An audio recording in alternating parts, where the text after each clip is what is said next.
कागदाच्या रंगीत पट्ट्यांच्यापासनं आपण काही आकार बनवूया.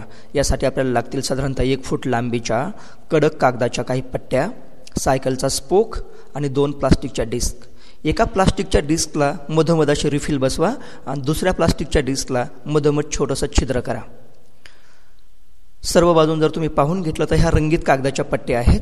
हा पॅटर्न दिसायला अतिशय सुंदर दिसतो. स्वतःच्या वजनामुळं हे असं लपकेल सुद्धा. आता सायकलचा स्पोक घ्या आणि रिफिलमध्ये असं व्यवस्थित बसवा. हा लूज बसलेला असेल. स्पोकचं जे वरचं टोक आहे ते दुसऱ्या डिस्कला असं घट्ट बसून घ्या. स्क्रू करा. खालची डिस्क अशी मोकळी आहे आणि वरची डिस्क मात्र सायकलच्या स्पोकला घट्ट बसवलेली आहे. जर आपण रिफिलला धरून असा पीळ दिला तर अगदी आठाचा आकार तयार होईल. हा पॅटर्न दिसायला अतिशय सुंदर.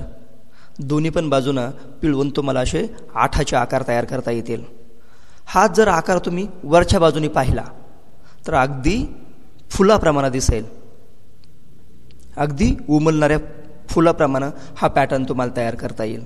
अतिशय सुंदर पॅटर्न अगदी कागदांच्या पट्ट्यांच्यापासून आपल्याला तयार करता येतो.